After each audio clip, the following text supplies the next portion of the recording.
La préfète du Loiret a-t-elle usé de favoritisme dans le dossier de la caserne Gudin de Montargis? C'est en tout cas ce qu'affirme un article de Mediapart. La haut fonctionnaire était une ancienne salariée du promoteur immobilier choisi pour le projet de réhabilitation. Les explications dans un instant. Y a-t-il eu conflit d'intérêts ou favoritisme dans le dossier de la caserne Gudin de Montargis?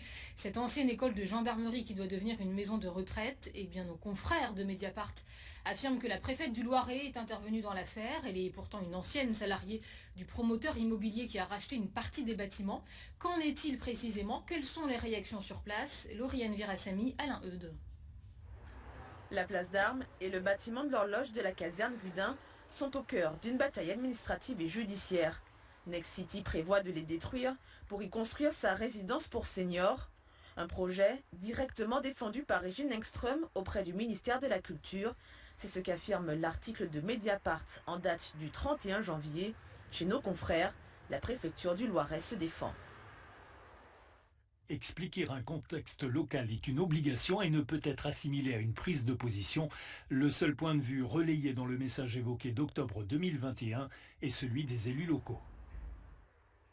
Pourtant, la préfète avait dit à plusieurs reprises qu'elle se déporterait, c'est-à-dire qu'elle n'interviendrait pas dans le dossier car c'est une ancienne salariée de Next City.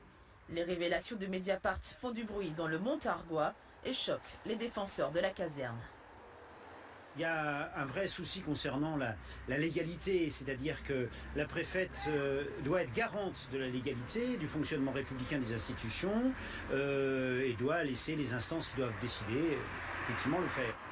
La personne qui doit décider du sort de la caserne Gudin, c'est la secrétaire générale pour les affaires régionales. Selon Mediapart, elle est contre le classement de ces bâtiments aux monuments historiques, même si une commission indépendante ainsi que plusieurs services de l'État se sont prononcés pour l'inscription de la caserne. Il reste 6 mois pour prendre une décision et au collectif Sauvons Gudin, on ne comprend pas la lenteur dans ce dossier. Moi je sais pas quel est l'objectif de la préfecture, mais ce que je sais c'est que du coup l'inscription ça permet d'apporter des nouvelles sources de financement, comme ça a été fait sur d'autres casernes, à Douai, à Arras, et du coup de faire rentrer de nouvelles manières pour habiter ce patrimoine comme c'était prévu, et de réhabiliter au titre des monuments historiques. Donc pourquoi ils le font pas, j'en sais rien, quelles sont leurs motivations. Les associations ont fait plusieurs recours pour contester le permis de construire et la promesse de vente. Elles ne comptent pas baisser les bras.